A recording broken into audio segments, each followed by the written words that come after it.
All right.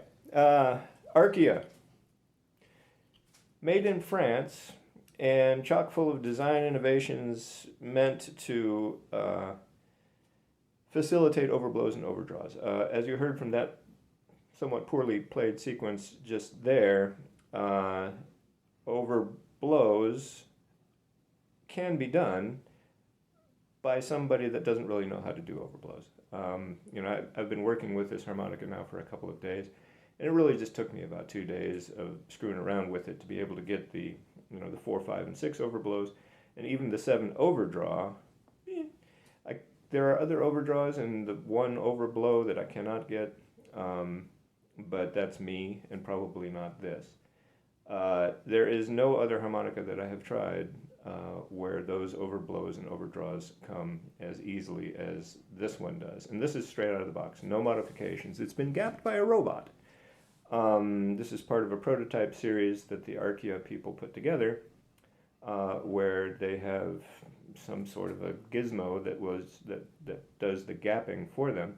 And I got to say, this is spot on for the way I normally play. I don't normally do overblows, but the rest of it works really well. Now, these design innovations that they've used to make this work, one includes a slightly gishy comb. If you were to take a knife, stick the tip into it like I did, you'll see it indents. And this is something I've been wondering about for a while. If you want a nice seal between your comb and your reed plates, why not make the comb a little softer? Well, mon Dieu, that's exactly what these boys in France did. You can't tell that it's gishy when you're playing it, by the way. It feels just like a regular comb. Second is something called an airflow control plate, which is what the hieroglyphics are on, and that presumably focuses the airflow on overblows to make the overblows easier. I don't know how it works, but it does. Let's get back to the comb for just a moment. Most of you are probably jumping up and down right now going, but the tone, how does the gishy comb affect the tone? I'm glad you asked that question. The reed plates originally are solist, Kongsheng solist reed plates. And the Kongsheng solist, to me, while a tremendously responsive harp in its own right, is a little bit too bright. And that might be because of the aluminum comb, but one thing that this slightly gishier comb does is it mellows the tone out. So now, you've got the originally responsive Kongsheng solist reed plates, but you've got a mellower tone. Let's see what it sounds like.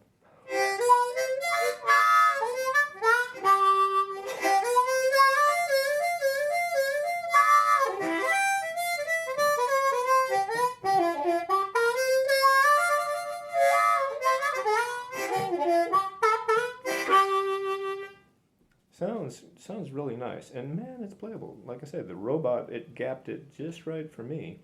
And this is a C harp, and all of the bends, the normally available bends, are very easy to get on this harmonica. It ain't cheap. I think they list for around 90 euros. I don't know what the current conversion rate between euros and dollars are, but that probably means it costs somewhere in the neighborhood of $100. But if you're interested in learning how to do overblows, this is a great tool to get the techniques down anyway, because it comes easier with this harmonica, and then you can apply those techniques to other less expensive harmonicas, or if you get spoiled, you can get a whole bunch of these and take out a second mortgage on your house. This is a highly recommended harmonica for a number of reasons. Normally I don't, I'm not a huge fan of really expensive harmonicas like this, but I can't, speaking for myself, trying to learn overblows, and there's a whole debate about whether or not that's even something that you want to do. Walter Horton didn't use him. He sounded pretty good.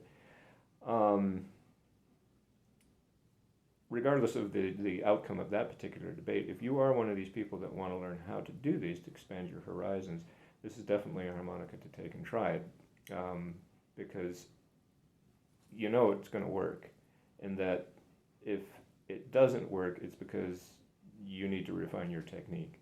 It has nothing to do with the harmonica. If you take some harmonica off the shelf, that hasn't specifically been optimized for overblows and overdraws, if it doesn't work, might be you, might be the harp. It's kind of hard to tell. This one, it's probably going to be you. So if that technique is something that you're interested in, and you've got some extra scratch rolling around the seat cushions of your couch, by all means, fork it over to those boys in France. They'll send you one of these, and you can go off and play with it. Anyway, so this is my one exception to the don't buy expensive harmonicas rule. If you got the money, buy one of these.